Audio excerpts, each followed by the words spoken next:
To be or not to be? That is the question. Boo! Whether it's nobler in the mind to face the slings and arrows of outrageous fortune, Boring. or to take arms against a sea of troubles, This stinks. and by opposing into them, Get off the stage! be quiet or I'll throw my skull at you. To be or not to be? You did that already. Hey lady, what's your problem? Pretentious crap. Door is right there. Arms against a sea. Of troubles. Thank you. Arms against a sea of troubles, and by opposing end them. Arms against a sea of troubles. It's no good. I'll have to do it from the beginning. Hope you're happy. I'm not. To be... If you think Shakespeare is pretentious crap, why are you here? Because it's called I Hate Shakespeare? It's ironic. Now you tell me. To be... I mean, what's so great about Shakespeare anyway? To be... Everybody always goes on about how great Shakespeare is. I don't get it. To... He's so boring. Admit it, the plays are too long and complicated, nobody understands the words, and the jokes aren't funny. Oh, son of a... Not to mention the fact that nothing he writes about has anything to do with anything today. N-O-T-H-I-N-G, that's what Shakespeare means to me. Nothing, absolutely nothing. Woo! N-O-T-H-I-N-G, that's what Shakespeare means to me. Nothing, absolutely nothing. Woo! N-O-T-H-I-N-G, that's what Shakespeare means to me. Nothing, absolutely nothing. Woo! Well, I'm sorry if it can't be as easy to follow as Blue's Clues, but some things in life require a little effort. Yeah, well, I got your winter discontent right here. Look, all I know is someone told me to come out here and do the famous soliloquy from Hamlet, which is a great opportunity for me, so bug off. What's the big deal with Hamlet anyways? Why does everybody always get so excited about Hamlet? It's a quintessential story.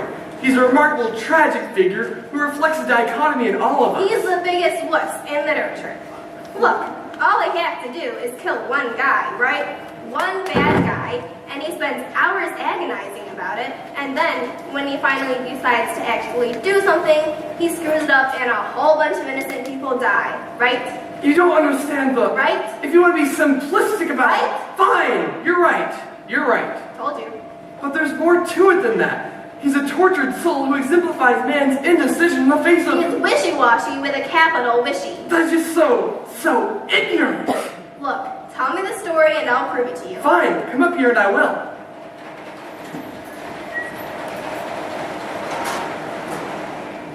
Hold my skull. Okay, so I'm Hamlet, right? Prince of Denmark. I live in Elsinore Castle. Go get Elsinore Castle.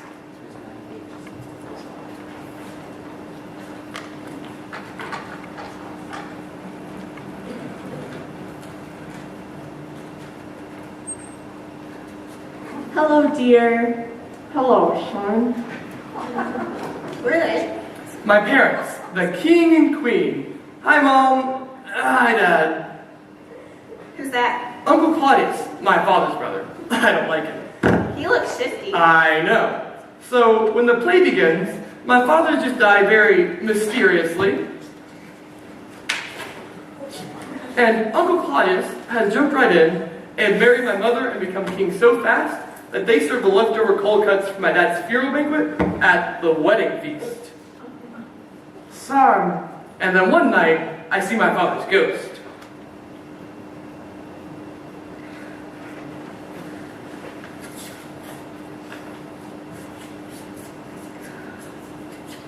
Ooh, Hamlet, your uncle has killed me and taken my crown and wife. Not to mention your bathroom. Dad, cover yourself.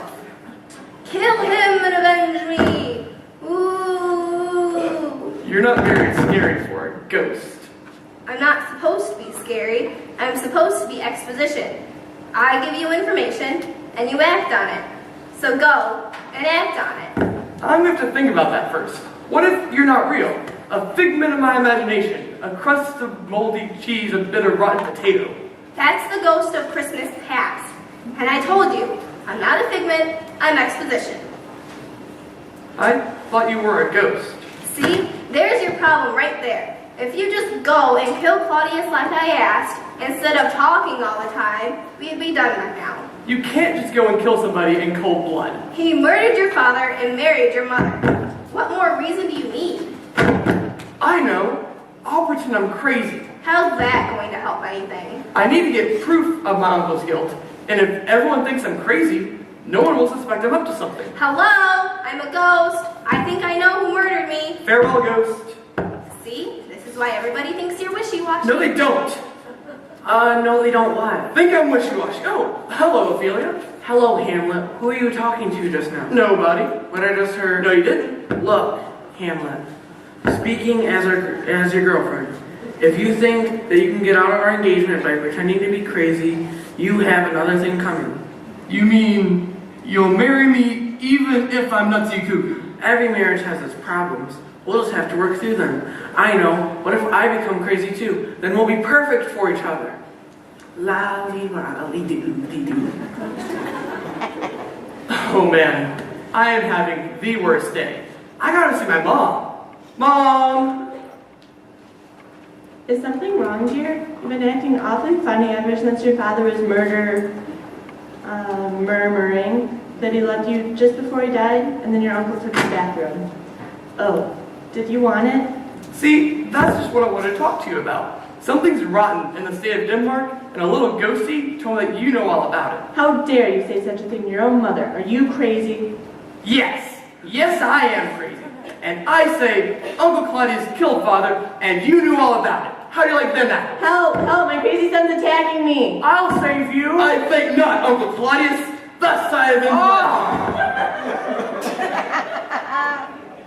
been. Wait, you're not Uncle Claudius.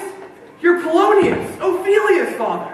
And I can tell you she's not going to take this very well. You have got to be kidding me. Help! Help! Nice going, Brainiac. You killed the wrong guy. I don't believe this. I finally get the nerve to do it, and it's not even him. What are the odds?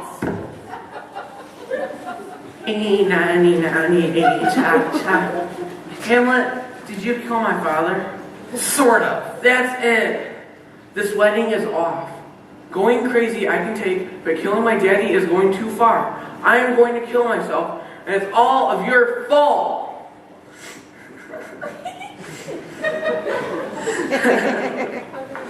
I asked you to kill one guy, and look at the body count you're racking up. And the one guy you're supposed to kill is still alive. This revenge stuff is hard. Ophelia, you're not dead. It is I, Lehrke, son of Polonius and brother of Ophelia. So I can see why you think that. It has appeared that you have killed my entire family. It was an accident. I could have sworn I saw Uncle Claudius die. Nevertheless, we must have a duel. Great. More killing. But again, wrong guy. Laertes, there's poison wine in this goblet. If you coat your sword and but scratch him, he will die. Yes, that's fine. But what if I die first? He'll drink it, and he'll die that way. I'll make sure. It's a win-win situation. Yes, but I could be dead also. That's a risk I'm willing to take. Now, on guard. Can I have a drink?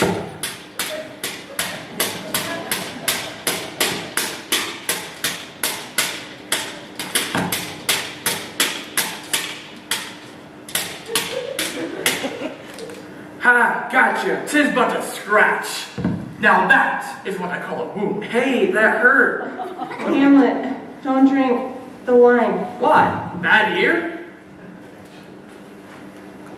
Okay, I had nothing to do with this one. Hamlet, your uncle. Killed my father and married my mother? I know. Yes, but he also. Needs to be taught a lesson? I know. Yes, but he also. Looked terrible in that bathroom? Look, would you just shut up a minute and let me talk? Hamlet, your uncle, poisoned the wine, poisoned my sword. We're all goners. Wow. Now that I didn't know. I know. You have got to be kidding. If you would just listen to beginning. You are the cause of all this death and destruction. Oh, really? He's the cause. I just wanted to be king and comfortable. Is that so wrong? Take that! Bury me in your father's robe. It's so warm and fluffy. I regret nothing. And so it's finally over. And so it's finally over. If only it didn't have to end this way.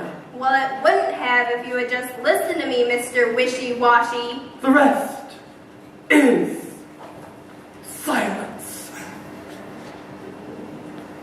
Okay, enough silence already. Let's have some applause. All right, I think we're done here. Good job, everybody. Thank you. What a tragedy. Yes, All those poor people dead. I know. Because you wouldn't kill your uncle right at the beginning. Haven't you ever put up doing something difficult and unpleasant? Oh no, don't you go dragging me into this. Shakespeare has nothing to do with me. IRRELEVANT. Irrelevant. Shakespeare's so irrelevant. Woo! IRRELEVANT. Irrelevant. Shakespeare's so irrelevant. Woo! IRRELEVANT. Irrelevant. Shakespeare's so irrelevant. Woo! He's not irrelevant. The things he wrote about are still going on today. He's timeless. That's what makes him brilliant. Well, I wouldn't know about all that because the stupid words keep getting in the way. All those slings and arrows of outrageous fortune. What the heck does that mean? You just have to take it slow and pay attention. Here, let's translate a speech of his into modern English. Romeo, Romeo, wherefore art thou, Romeo? Romeo, of all the guys I could go out with, why does it have to be you? King of problems. Look, where are you? I'm in front of the limited, just like I said I'd be, and you're not here. Deny thy father and refuse thy name. Or, if thou wilt not, be but sworn my love, and I'll no longer be a Capulet. Okay, I know you're all freaked out about how my dad makes fun of your name and stuff, but like, get over it. How many times do I have to tell you it doesn't matter what your name is? So your name's Romeo. Big deal. It could be worse. What about that girl in biology class, whose name is Rainbow? Look, just go by your middle name. If it makes you feel any better, I'll go by my middle name. And we'll be Theodore and Marguerite. How's that sound? 'Tis but thy name that is my enemy. What are you getting so freaked out about for anyway? It's just like a name. It's not like some deformed face they can't fix or something. You know, I like you no matter what you're called. Thou art thyself, though not a Montague. What's Montague? It is nor hand, nor foot, nor arm, nor face, nor any other part belonging to a man. Romeo, I don't have time to text all this, so pick up. Look, I know you're there. Nobody cares about your name but you and my dad, and he is not dating you. I am, and I don't care. It has nothing to do with how cool your hair is, how excellent your tattoo is, or how totally wicked your pierced tongue is. What's in a name? That which we call rose by any other name would smell as sweet. So Romeo would, were he not Romeo called, retain that dear perfection which he owes without that title. It's like when we got our dog, right? And my mom wanted to name him Arfie. Well, even if we had called him Arfie instead of Gandalf, I'd still love him just as much as I do now. So even if your mom had called you something even stupider than Romeo, you'd still be like the hottest boy in school. Romeo, doff thy name, and for that name which is no part of thee, take all myself. So get over yourself already. Look, I'm going over to the food court, and when you're ready to like grow up, you can buy me some like nachos or something.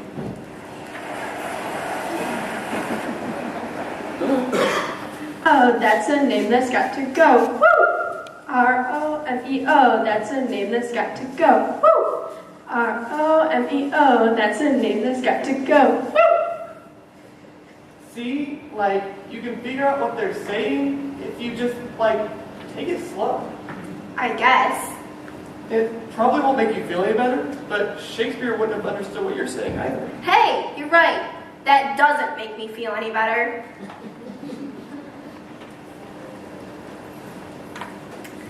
And now, Zombie Theater proudly presents Richard the Third.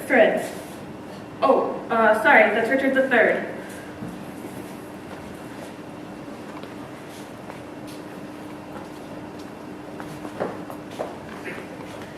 Now is the winter of our discontent, made glorious summer by the sun of York, and all the clouds that flowed upon our house in the deep bosom of the ocean buried. Now our brows abounded victorious wreaths of bruised arms hung up for monuments, our stern alarms to merry meetings, our dreadful marches to delightful measures. Comes now Lady Anne, your beauty was a cause for that effect, and that beauty which did haunt me in my sleep to undertake the death of all the world, so that I might live an hour in your sweet bosom. Buckingham, Clarence, know your thoughts and hearts are greater than mine. A horse, my kingdom for a horse.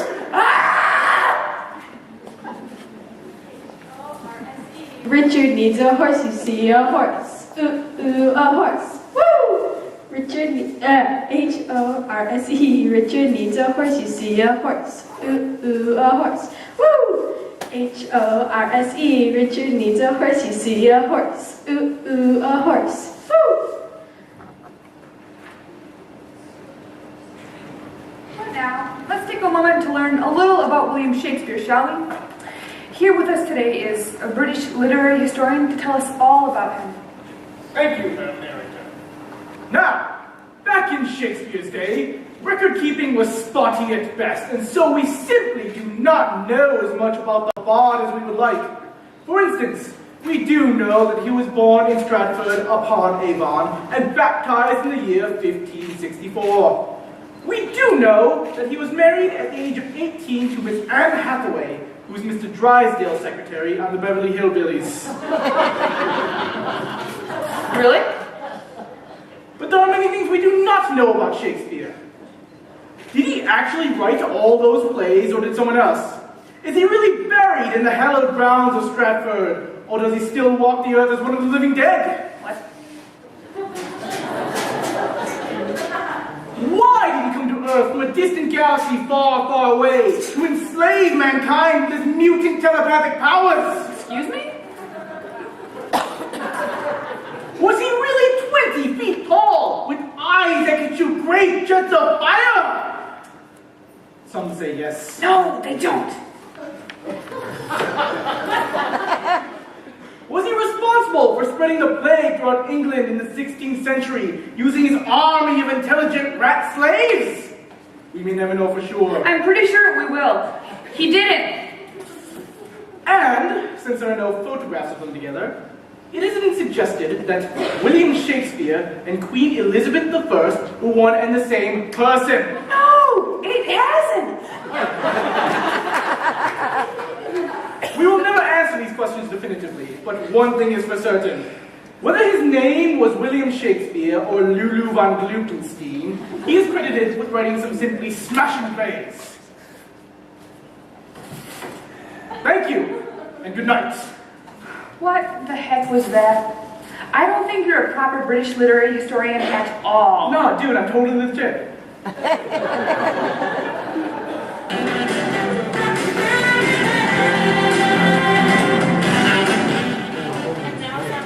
Theater proudly presents Have It Your Way.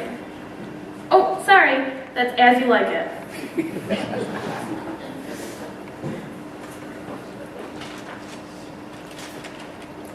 All the world's a stage, and all the men and women merely players. They have their exits and their entrances, and one man in his time plays many parts, his acts being 7 ages. At first, the infant, mewling and puking in the nurse's arms. And then, the whining schoolboy, with his satchel and shining morning face, creeping like snail unwillingly to school. And then, the lover, sighing like furnace with a woeful ballad made to his mistress's eyebrow. Then, a soldier, full of strange oaths and bearded like the pard, Jealous in honor, sudden and quick in quarrel, seeking the bubble of reputation even in the cannon's mouth. And then the justice, in fair round belly, with good cabin lines, with eyes severe and beard of formal cut, full of wise saws and modern instances, and so he plays his part. The sixth age shifts into the lean and slippered pantaloon, with spectacles on nose and pouch on side, his youthful hose well saved, a world too wide for his shrunk shank, and his big manly voice turning again toward childish treble, pipes and whistles in his sound. The last scene of all, that ends this strange, uneventful history, is second childishness and mere oblivion. Sans teeth, sans eyes, sans taste, sans everything. Oh my God. Oh my God.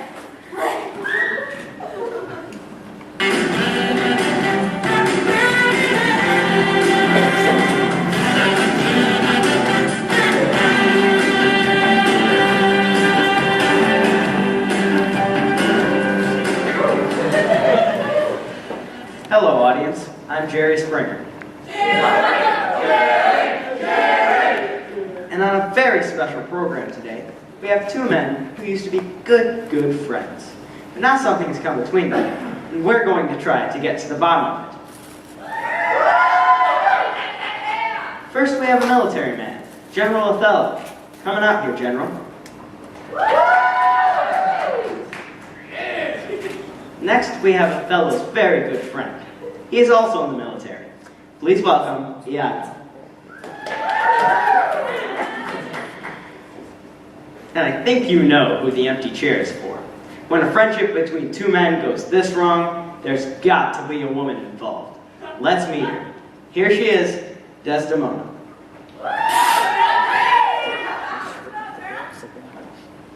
Now, Desdemona, why don't you start us off? Do I understand correctly that your husband Othello strangled you?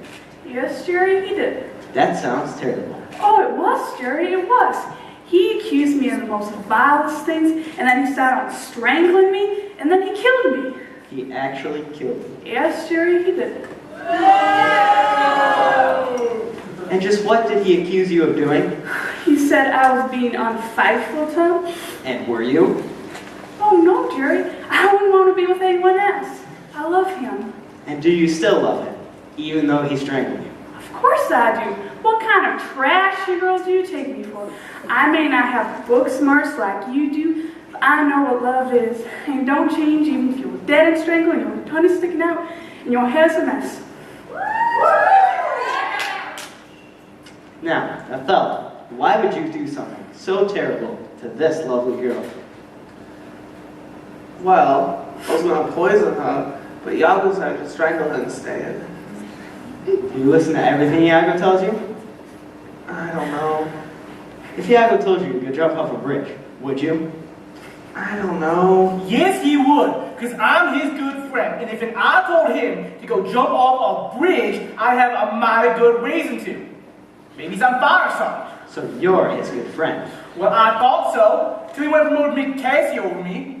What Mick Cassio ever done for him, I'd like to know, except make a fool of him. And if it weren't for me, Othello here wouldn't even know what was going on right under his very nose. And just what was going on right under his very nose? She was playing him big time.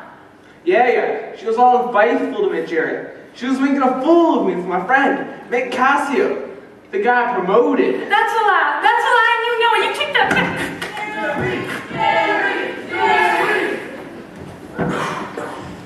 Now, Othello, how did you know they were together? Did you catch them? Not exactly. Then how do you know? Oh yeah, that's right. He had a handkerchief. I told you all sat down at the Piggly Wiggly. That's it? That's how you knew they were together? He had her handkerchief? That's why you killed her? You ain't telling it right. I know it don't sound so good when you put it like that, but it made sense when he explained it to me. Iago, you want to explain it to us? He's a sucker, Jared. All right, maybe I set him up with that handkerchief thing. My wife found it, and I planted it in Cassio's room. But if this big, dumb ox weren't so suspicious in the first place, he never would have believed it. If he really trusted her, he would never have listened to me. I just told him what he wanted to hear. You set me up? Then you go and promote Cassie over me first. That's what this is about. You want a promotion? That's what I got killed for. What have we learned here? It's true that you can't really make someone believe something they don't deep down want to believe. So be sure that you're sure that what you believe is worth believing. Take care of yourself and each other.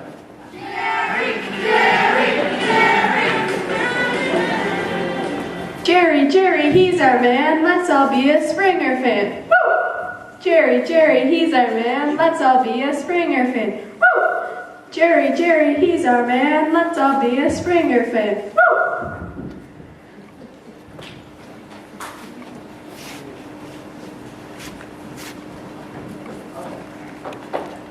How many times has this happened to you? How's this, Sheila? It's great, Ted.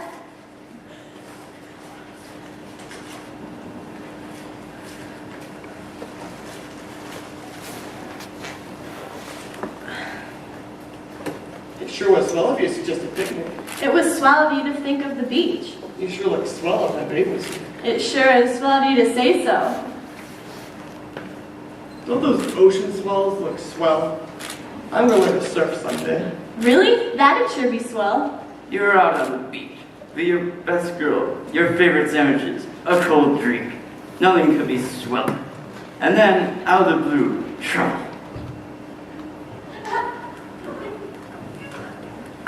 Hey, that man kicked sand on me. Excuse me, sir, but I think you owe this lady an apology.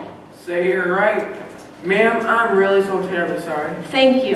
That you're forced to spend this day with such diminutive, irresolute, pathetic watch.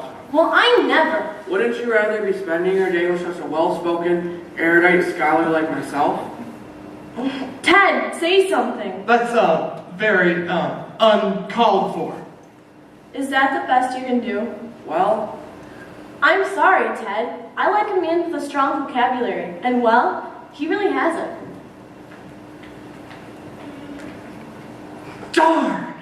Don't you wish you could think of the right words to cut those bullies down to size? You bet I do. Don't you wish you had one of the world's greatest writers with you here and now to supply with insults that would impress the ladies? You said it. And you need Shakespeare in a can.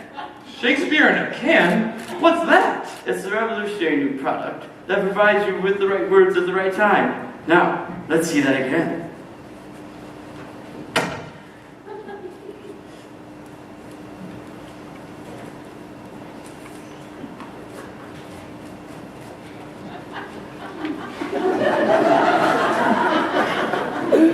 It sure was swell of you to suggest a picnic. It was swell of you to think of the beach. Hey, that man kicked sand on me. Excuse me, sir, but I think you owe this lady an apology. say you're right. Ma'am, I'm really so terribly sorry. Thank you. That you're forced to spend this day with such a diminutive, irresolute, pathetic washer. Well, I'm never. Ted, say something.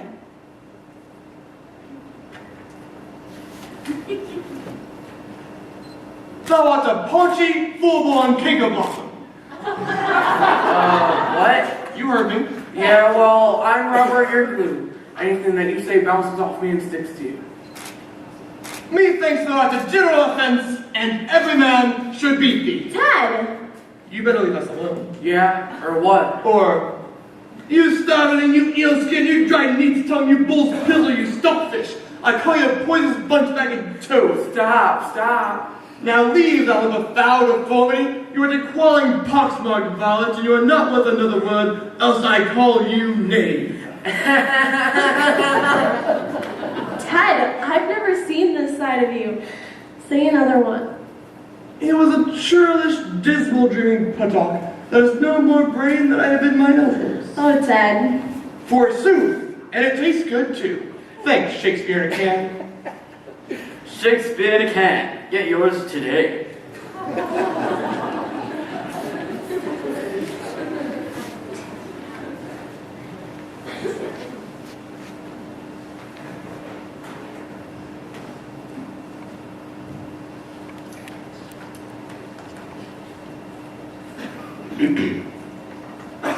When in disgrace with fortune and men's eyes, I all alone beweep my outcast state, and trouble deaf heaven with my bootless cries, and look upon myself and curse my fate, wishing me like to one more rich in hope, featured like him with friends possessed, desiring this man's art and that man's scope, with what I most enjoy contented least.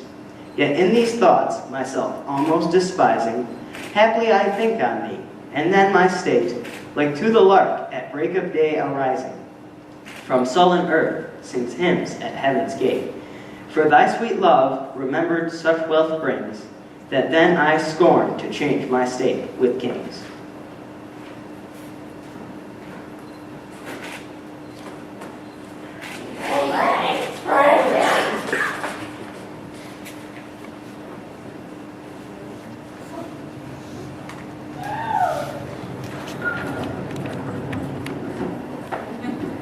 How do you think it's going so far? Pretty good, I guess. They seem to like it. Yeah, it's a good crowd. And it looks like we're all ready for the intermission bake sale. Stay away from the brownies. Miss McPherson made them. Ooh, thanks for the tip. So, you all ready to go on? Know all your lines? How hard is it to say moo? Why would you say moo? You told me I was a cow. I think you misunderstood. What I said was you were wearing the horns. Why would Shakespeare put a cow in King Lear? Why does Shakespeare do anything? Well, because he's Shakespeare. So, people always say that Shakespeare's funny because he's Shakespeare, but admit it, nobody gets jokes anymore. Look, I'm the director, okay? So like that one line that I have. A man's brains were in his heels, we're not in danger of kibes. That's a great one. I love that line, yeah. No, that's not funny. What the heck is kibes? He knows what that means. Do you know what that means? Of course I know what it means. Then what? Well, if I had to tell you, it wouldn't be funny, now would it? And we don't have time for that. I know what's funny, and Shakespeare ain't funny. Look, what you need to... So what exactly do you find funny, Mr. Humor Authority? This. What? Hey! Hey, I think I need a little backup here. Could somebody come out here and give me a hand, please? And this. What?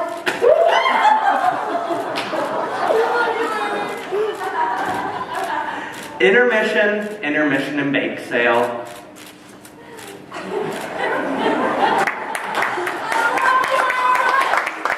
Use function bathrooms too. Now we'll take a break for you. In the hall you'll find a snack. Then our show will be right back. Be right back. Be right back. Be right back. Be right back. Be right back. Be right back. And now, Zombie Theater proudly presents Lassie and Timmy of Athens. Oh, whoops. Sorry, that's Timon of Athens. What fare you into, man? Give me your hand. With my big time to get...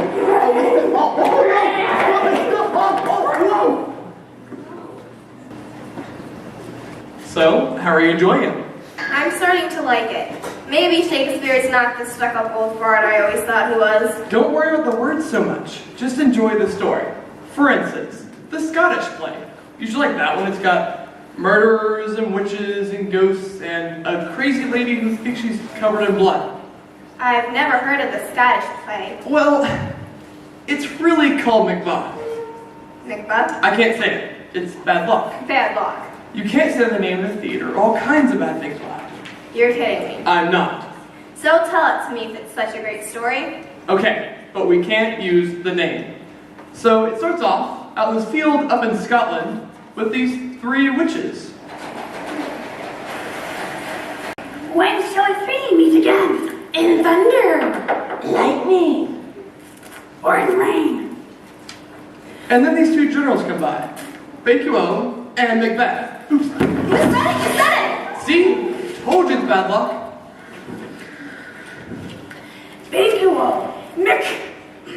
Banquo's friend, back from the wars I see. Who won? The forces of King Duncan, of course. You should have seen my companion here. He fought most terrifically. Oh, hail, Thane of Clans. That's me. Oh, hail, Thane of Cawdor. I wish. He is a bonny castle. Oh, hail King Macbeth. Surely you jest. It's be related, but Duncan our king is in excellent health and has 2 fine sons, Malcolm Bane and Donald Bane. I shall never be king. Do me, do me. You won't be king yourself, sweetie, but your kids will. What a gem. It's the best we can do. Take it away. Beware, beware, beware.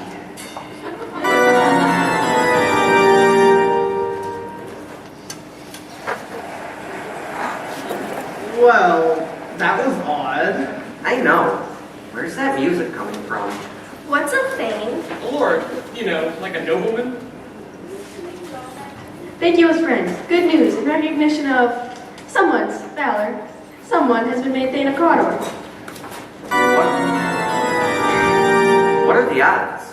First they called you Thane of Clans, then they called you Thane of Cawdor. Now you're Thane of Cawdor. I wish I was Thane of Cawdor. We can't all be Thane of Cawdor. Do you think this means I'm going to be king one day too? Probably. You can always trust witches. I don't think they try to trick you or anything. Where's that coming from? Cool. I'd better write a note to my wife and tell her all about my promotion. Take the letter. Dear wife, how are you? I'm fine. Guess what? The war is over and we won. Just a minute ago, I met 3 witches and the weirdest thing happened. So maybe I'll be king someday and you'll be queen. Wouldn't that be neat? Love, your husband, Macbeth. Sorry. Imagine queen me. Bow down, you filthy peasant scum. I'll crush you like a worm. But when? Don't keep the date for years yet. He's got those sons of his. It'll be murder coming up with a scheme to get rid of them. Doorbell. Come in. Hi. Look what I brought home for dinner. The boss. What was that? Lady Macbeth. Oh, sorry. I just dropped by to visit my favorite thing. I just gave him a promotion at work. I know. That's so thoughtful. I'm going to show you to your room, but I'm needed here. It's the 3rd door down on your left. Wait, that's it? What? I came to all these rehearsals for 2 stupid lines. Fine, I'll be to my room anon then. But thanks a lot, Lady Macbeth. What the heck? Just keep going! The raven himself, his horse that croaks the fatal engines of Duncan under our idleness. Come, thick night, and pall thee in the dunnest smoke of hell, that my keen knights not the wounded mix, nor heaven peep through the blanket of the dark. Cry, hold, hold! What? Let's kill him. Let's murder him most foul and make it look like his servant citizen. Then we can get rid of the sons to make ourselves king. If 'twere done with this done, then 'twere well if 'twere done quickly. Easy for you to say. I'll do that. Wait! We will proceed no further in this business. He hath honored me of late. I am his kinsman and his subject, strong both against the deed. And who should against his murderer shut the door, and not bear the knife myself? For heaven's sake, you're not going to pull a Hamlet on me, are you? Hey! Do you want to be king or not? Yes. What if we fail? But screw your courage to the sticking place and will not fail. When Duncan is asleep, I'll get his bodyguards drunk and they'll pass out. Do the bloody deed, frame the bodyguards by playing the knives on them, and we're in the clear. What about his sons? We'll get rid of them somehow. Are you with me? Yes. You won't regret it. This is great. What happens next? Matt gets ready to kill the king, but his conscience bothers him, and he sees imaginary knives floating in the air. Is this a dagger which I see before me? The handle toward my hand? Come, let me clutch thee. I have thee not, and yet I see thee still. And then his wife gives the signal that the guards have passed out. I go, and it is done. The bell invites me. Hear it not, Duncan, for it is a knell that summons thee to heaven or hell. And he kills the king. So let's see it. No, it's too horrible. We're trying to keep this G-rated. But he stabs the king, and then goes and tells his wife. I have done the deed. Why did you bring this dagger from the place? It must lie there. Go carry it and smear the sleepy grooms with blood. I'll go no more. I'm afraid to think what I have done. Look on't again, I dare not. Infirm of purpose. Give me the dagger. The sleeping and the dead are but pictures. 'Tis the eye of childhood that fears the painted devil.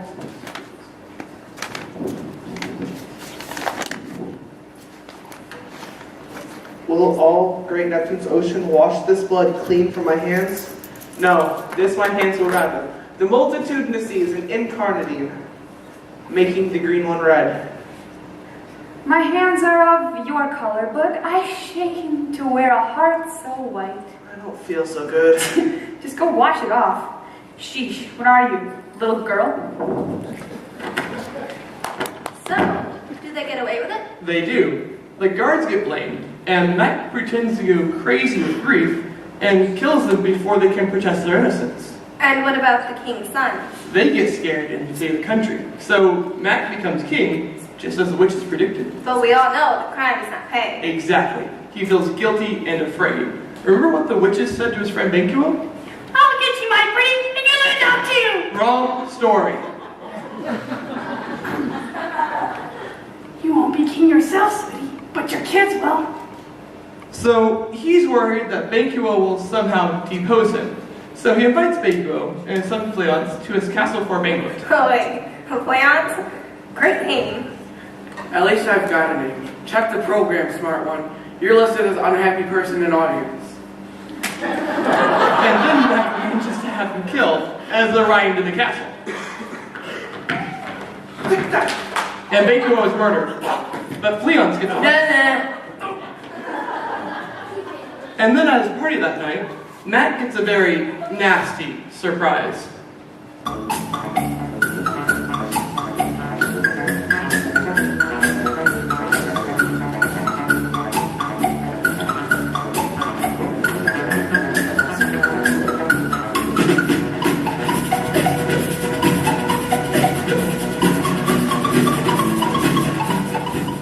Lovely party. Thank you. You don't see any blood on my hands, do you? No. Good. Lately, I've been having the strangest feeling that my hands are covered in blood and I can't wash it off. Sometimes you say the craziest.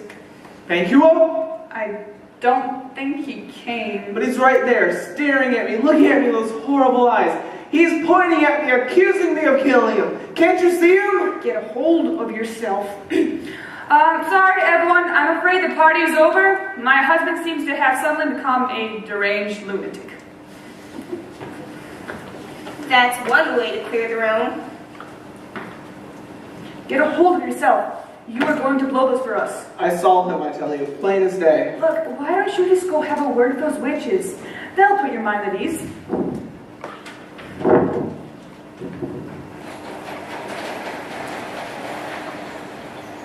Double, double, toil and trouble, fire burning, cauldron bubble. In round about the cauldron go, in the poison entrance throw. Fill you with any snake in the cauldron boy I make. I mute into a frog, will a bat tongue of dog.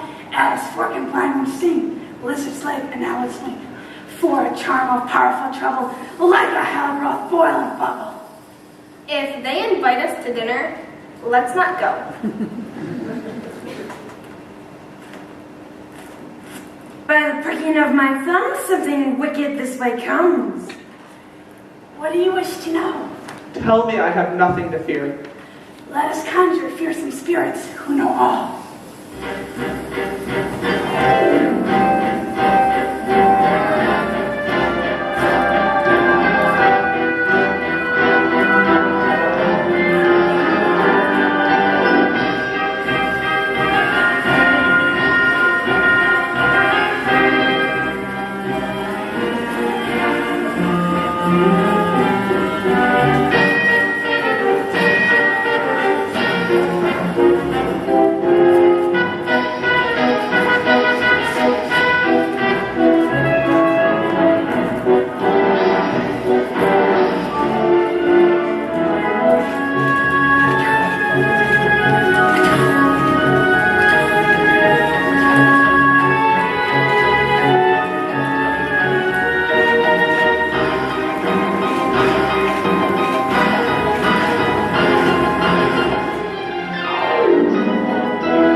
Beware, Macduff.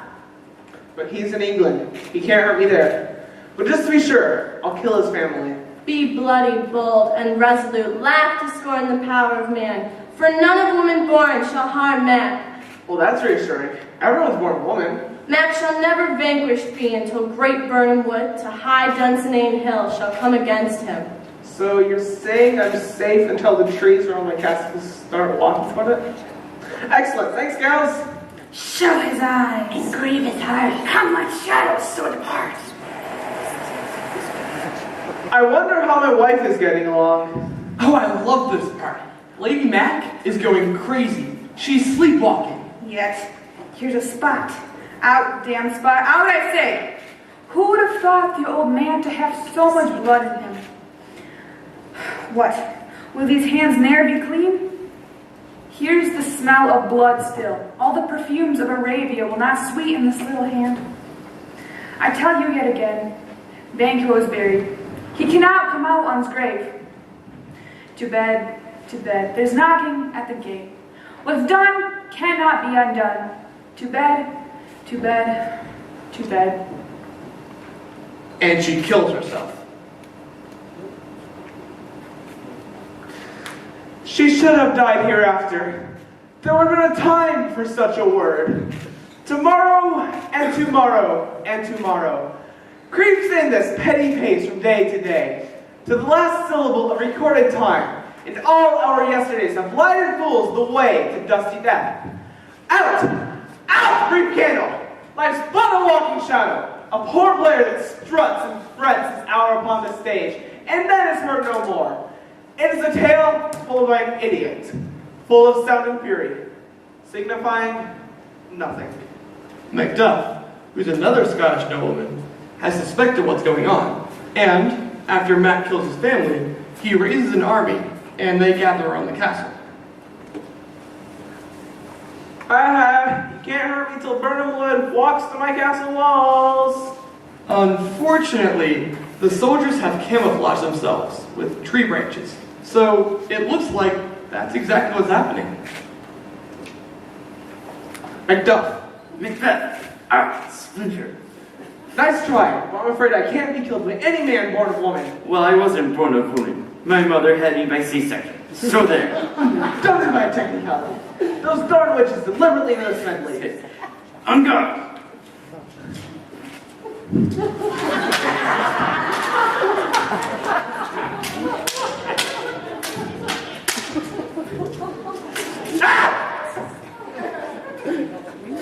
So, who wins?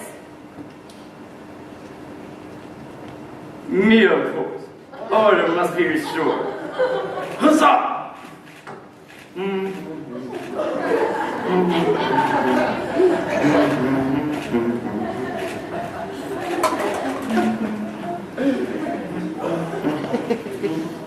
So, what'd you think? You were right. That was pretty good. And it wasn't too hard to understand, was it? No, I think I got most of it.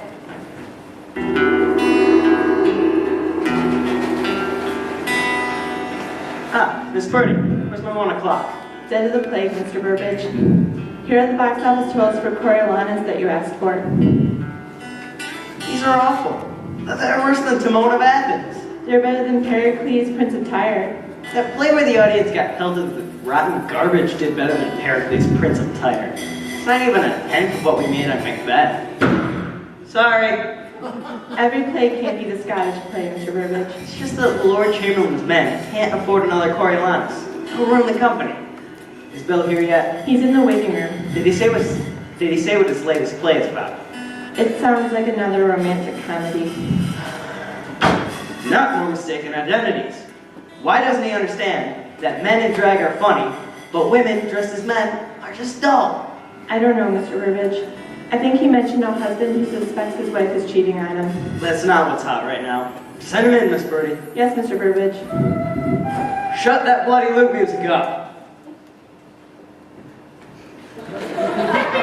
Bill, that's my favorite playwright. Sit down. So how's it going? All right, I guess. What's a good one on Coriolanus? Not bad, not bad. Why do you say not bad, when it's very, very bad? No. It's really not that bad. It did better than Pericles, Prince of Tyre. That show of Marlowe's with the dancing pig in it did better than Pericles, Prince of Tyre. I loved that show. If you had a dancing pig in one of your shows, it'd be boffo. Is there a dancing pig in your new show? What's it called? Titus Andronicus. And no, there isn't a dancing pig. But you could put one in, couldn't you? Sort of slip it in somewhere? I don't know. Just a bit of comic relief. It doesn't have to be an intrinsic part of the plot. I'll see what I can do. It's just that Titus has got to be a blockbuster. We really need a hit. So, no pressure. Look, how about a change of pace? You've done 3 leg pieces in a row. Much Ado About Nothing, Midsummer Night's Dream, and Merry Wives of Windsor. And before that, we had the 7 King Henrys and the 2 Richards. I was thinking about doing one on King John. No. Bill, you know I love you. But let's shake it up a little. Say, another Scottish play. People like thrills and chills, blood and guts, passion and rage. What do you think? I guess. It's just that Titus really isn't like that. I'm sure we can spice it up a little. Let's see what you got. So there's this fellow, Titus Andronicus, and he's the mayor of a town in Italy. We need something bigger. Could he be, I don't know, a general, a Roman general? Doesn't that sound nice? Yeah, that might work. And he's been out of town on business for a few months. He's been away fighting wars against, who are those barbarians? Lots of black eyeliner, very depressed. The Goths? That's it, the Goths! He was away fighting the Goths, and it's been, I don't know, 10 years. And he has these 4 sons. This isn't going to be another King Lear. No. He brings back a woman he wants to marry, Tamora, and her sons, and her lover, who is disguised as her servant. That's good. Well, let's just make Tamora the Queen of the Goths. More dramatic, a conquered enemy. Okay, so custom demands that Titus defeat Tamora's eldest in a contest to win her hand. Wait, he has to kill her son to avenge his son that died in the war. Really? Won't that make her awfully mad? Exactly. She'll plot some horrible revenge. But it was going to be funny. I thought you wanted a dancing pig. Forget the pig. This is miles better. So naturally, Tamora refuses Titus and marries the emperor instead. And to get back at Titus, Tamora and her lover murder her brother-in-law, ravish his wife, and blame Titus' sons for it, and they get arrested. Now you're getting the hang of it. Well, wouldn't the wife just tell them to really attacked her? No, she can't, because they kidnapped her. No, because they cut out her tongue so she can't speak. She could write a note. No, they cut off her hands too. They go that far, do they? And then Titus cuts off one of his hands because he believes that the emperor will let his sons go if he does. Why would he think that? But instead, the emperor punishes the sons by putting them in prison. By cutting off their heads. Look, maybe we should pull back a little. This is getting a bit much. So to get back at Tamora, Titus captures her sons and kills them, and then he bakes them in a pie. A pie. Where did that come from? And get this, he tricks her into eating the pie. She eats her own children. That's disgusting. Isn't this what you wanted? Thrills and chills, blood and guts? Look, do you feel alright? Do you need to lie down? and then he tells her what she did, and then he kills her. And then he kills his own daughter. Why? And then the emperor kills Titus, and then the Gauls come down and kill the emperor, but then Titus' son becomes emperor, so it's a happy ending. That's a happy end. You're right! This is so much better than what I wrote. I'll get started on it right away. What have I done?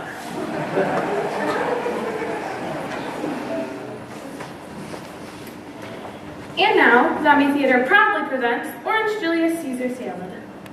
Oh, whoops. That's Julius Caesar. Friends, Romans, countrymen, lend me your...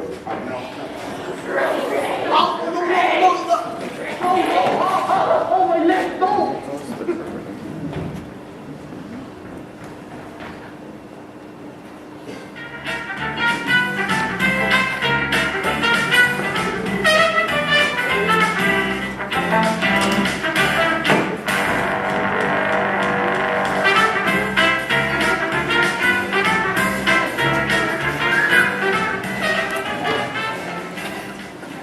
time to play everyone's favorite game show, the dating game. Hello everybody, I'm your host, Jim Lang.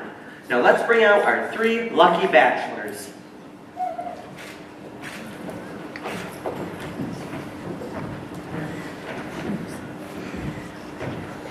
Bachelor number 1, please tell us your name and a little about yourself. Dude, my name is Romeo Montague, and I live in Verona Beach. I like dueling and surfing and skateboarding, and I hate the Capulets. Montague's rule! Bachelor number 2.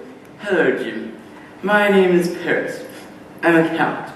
I'm also from Verona, and I'm looking to get married. Wow, so you're pretty serious about this. I am. And bachelor number 3. Well, I'm Bob, and I'm a claims adjuster for a major insurance company.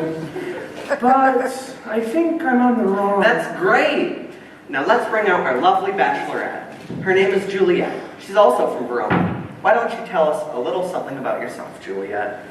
Jim, my parents are trying to make me marry some awful guy that I don't even know. Can you believe it? It's really bumming me out, so I'm trying to find someone who can take me away from all the parental tyranny. You know this is just for fun, right? We sent you to Van Nuys for the weekend. We'll fall deeply, madly in love, and he'll make all my dreams come true and live happily ever after. That's an awful lot of pressure. I'll show them I can make my own decision to live my own life, and I don't need their help. Thank you very much. Gosh. All right, Juliet, you know how the game is played, so why don't you ask the first question? Bachelor number 1. I'm thinking of getting a tattoo. Which one did you pick out for me, and why? I would get you a totally awesome skull of fire with a sword going through and a snake coming through the mouth.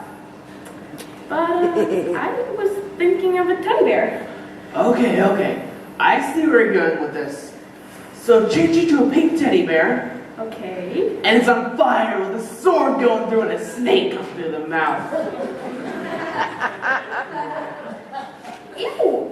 Why would I like that? Because it's totally shredding all the skater tricks I know how. But maybe I don't want to look totally shredded. If you want to be with me, you gotta look shredded, dudette. I don't even know what that means. Bachelor number 2. My friend Tiffany has tickets to see Pink, but it's a school night, and my parents won't let me go. How do you help me sneak out? Well, I guess I could have my servants take care of that, but you should honor your parents and do what they tell you to. They know best, and you should honor and respect them and marry who they tell you to. What a buzzkill. Ouch. Quick question. How old are you, hon? 14. 14. Isn't that a bit young for this? Bachelor number 3. My Hello Kitty backpack falls in the mud on my way home from school. What do you do? Well, I would take you down to the Galleria and get you a new one. And an ice cream to cheer you up? Excellent. I like him. And now we move on to round number 2. Bachelor number 1. Do you believe in true love? A love at first sight that leads to a wonderful marriage and lasts forever and no one can stand in its way? Oh, that's a little heavy, bachelor chick. I'm not sure if I'm ready. Bachelor number 2, same question. I have very strong feelings about marriage. Excellent. I believe that marriage is a political and economic union to ensure the survival of the family. It should be entered into as solemnly as any other business contract, and love certainly has no place in it. You don't believe in love? Oh, I believe in love. I just don't think it has anything to do with marriage. Then why get married at all? To forge ties between families, to increase financial gain, and to produce children, of course. Every man must have an heir. What about my figure? Between the disfigurement of smallpox and the almost certainty of dying in childbirth of the plague, your figure's the last thing you should be worried about.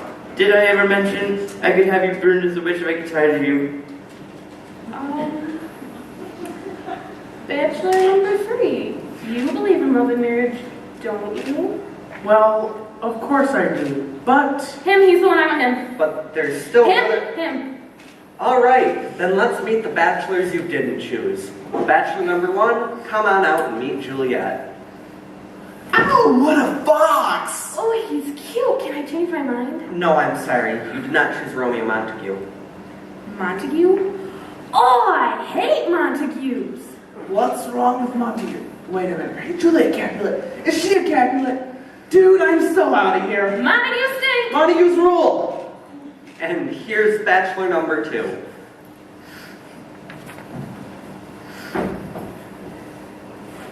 Good job bearing gifts, but much too passionate. And here's the bachelor you did choose. His name is Bob Hoffman. He's an insurance claims adjuster from Akron, Ohio, who likes bowling and sweaters. And here he is. We're getting married! We're getting married! What? You said you believed in love, so do I! I love you, let's get married. I thought we were just going to Van Nuys for the weekend. You don't love me? I don't even know you. But I know you!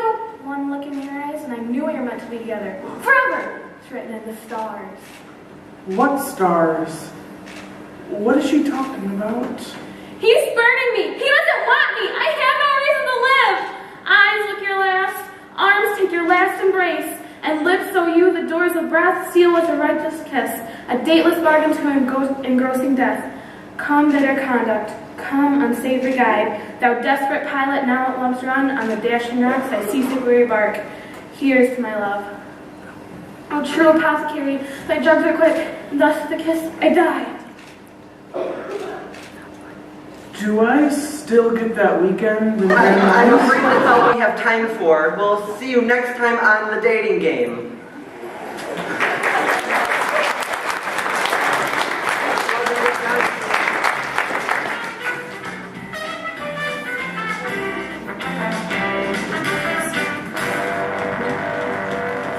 So, how'd you enjoy yourself? I guess it's not as bad as I thought. Come on, some of that was pretty funny. Yeah, I like the zombies. And the pie. Is there any pie left backstage? We could check. So, are we all done? Almost. There's one more bit we have to do. You always end a Shakespeare play with this speech from Midsummer Night's Dream.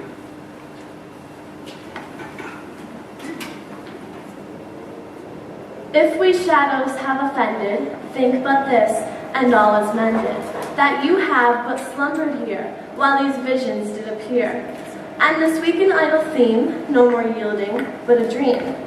Gentles, do not reprehend, if you pardon, we will mend, and as I am honest Puck, if we have unearned luck now to escape the serpent's tongue, we shall make amends ere long.